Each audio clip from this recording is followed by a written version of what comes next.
السلام علیکم ورحمۃ اللہ وبرکاتہ۔ بسم اللہ الرحمن الرحیم۔ اسلامی تاریخ، مہاجر و انصار میں بھائی چارہ۔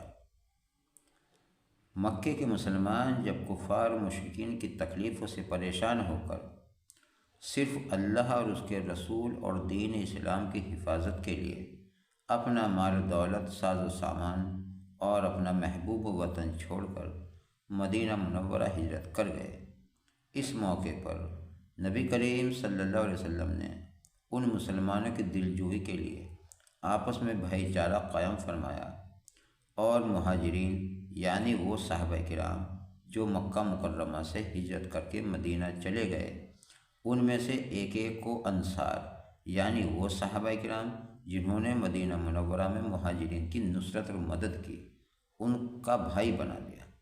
انصار نے اپنے مہاجر بھائی کے تعاون اور عزت اور احترام میں بڑھ چڑھ کر حصہ لیا، اور ان کے ساتھ ہمدردی اور محبت، ایثار اور قربانی اور مہربانی، حسن سلوک کی ایسی بہترین مثال پیش کی کہ آج تک پوری دنیا مل کر اس جیسی مثال پیش نہیں کر سکتی۔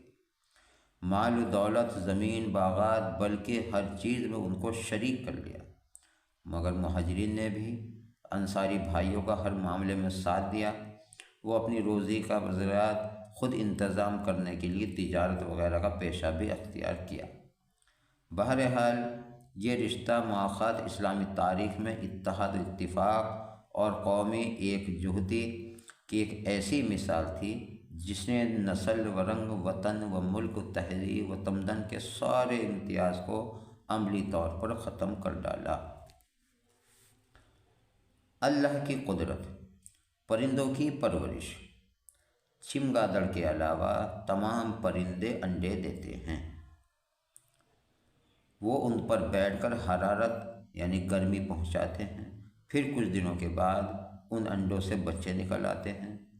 ان چوزوں کی غذا کے لیے اللہ تعالیٰ نے بے شمار کیڑے مکوڑے پیدا کر دیے، جن کو وہ پرندے پکڑ پکڑ کر اپنے بچوں کے منہ میں ڈال دیتے ہیں۔ جب ان کے جسموں میں پر نکلنے لگتے ہیں تو پرندے بڑی آسانی کے ساتھ خود بخود دوڑنا سیکھ جاتے ہیں۔ آخر ان پرندوں کو انڈوں سے بچے نکالنے، پرورش کرنے اور اڑنے کا سلیقہ کون سکھاتا ہے؟ بے شک اللہ تعالیٰ ہی نے اپنی قدرت سے ان کی پیدائش اور تربیت اور پرورش کا انتظام فرمایا ہے۔ ایک فرض کے بارے میں نیکیوں کا حکم دینا اور برائیوں سے روکنا۔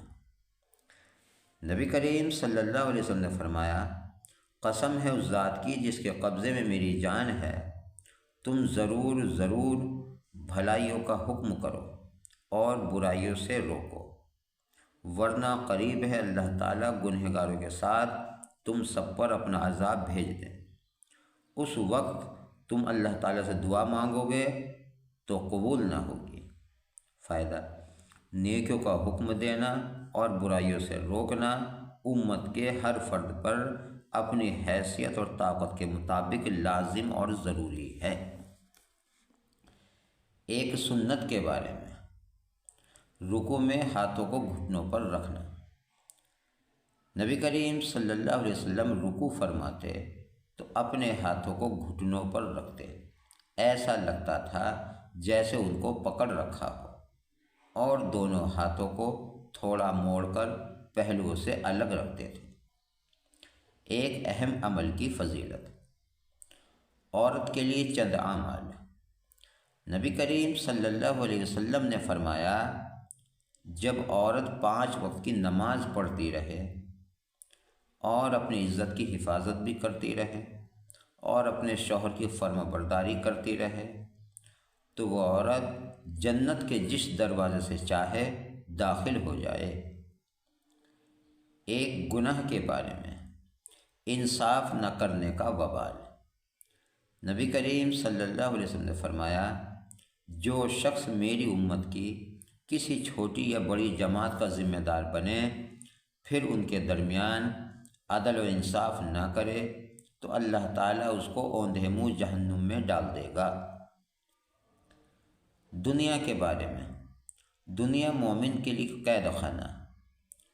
نبی کریم صلی اللہ علیہ وسلم نے فرمایا دنیا مومن کے لیے قید خانہ ہے اور کافر کے لیے جنت۔ فائدہ: شریعت کے احکام پر عمل کرنا، نفسانی خواہشوں کو چھوڑنا، اللہ اور اس کے رسول کے حکموں پر چلنا نفس کے لیے قید ہے، اور کافر اپنے نفس کی ہر خواہش کو پوری کرنے میں آزاد ہے، اس لیے وہ گویا دنیا ہی میں اس کے لیے جنت کا درجہ رکھتی ہے۔ آخرت کے بارے میں، جنت کے پھل اور درختوں کا سایہ۔ قرآن میں اللہ تعالیٰ فرماتا ہے متقیوں سے جس جنت کا وعدہ کیا گیا ہے اس کی کیفیت یہ ہے کہ اس کے نیچے نہریں جاری ہوں گی اور اس کا پھل اور اس کا سایہ ہمیشہ رہے گا۔ طب نبوی سے علاج، عجوا کھجور سے زہر کا علاج۔